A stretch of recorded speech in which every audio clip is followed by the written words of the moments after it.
বাংলাদেশের সঙ্গে সম্পর্ক সহ ভারতের পররাষ্ট্রনীতি নিয়ে লোকসভায় কথা বলেছেন ভারতের পররাষ্ট্রমন্ত্রী এস জয়শঙ্কর।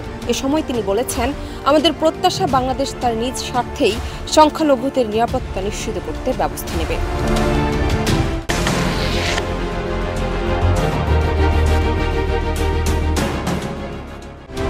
13 ডিসেম্বর দেশটির লোকসভায় প্রশ্নোত্তর পর্বে কংগ্রেস সংসদ সদস্য মনীষ তিওয়ারির এক প্রশ্নের জবাবে জয়শঙ্কর এসব কথা বলেন। বাংলাদেশের সংখ্যালঘুদের বিরুদ্ধে সহিংসতার ঘটনা নিয়ে ভারত ধারাবাহিকভাবে উদ্বেগ প্রকাশ করেছে উল্লেখ করে জয়শঙ্কর বলেন, সাম্প্রতিক কূটনৈতিক তৎপরতা যেমন ভারতের পররাষ্ট্র সচিবের ঢাকা সফরে বিষয়টি তুলে ধরা হয়েছে। জয়শঙ্কর বলেন, বাংলাদেশ বিভিন্ন উন্নয়ন উদ্যোগে গুরুত্বপূর্ণ অংশীদার হওয়া সত্ত্বেও বিশেষত সংখ্যালঘুদের প্রতি উদ্বেগজনক আচরণ অব্যাহত রেখেছে। তিনি এই অঞ্চলের উন্নয়ন প্রকল্পের ইতিহাসের কথা উল্লেখ করে বলেন, আমরা আশা করি বাংলাদেশের নতুন সরকারের মাধ্যমে আমরা পারস্পরিক লাভজনক ও স্থিতিশীল সম্পর্কে স্থির হব।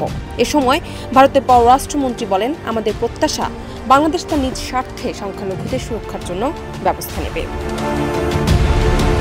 দ্বিপাক্ষিক সহযোগিতা নিয়েও কথা বলেন জয়শঙ্কর।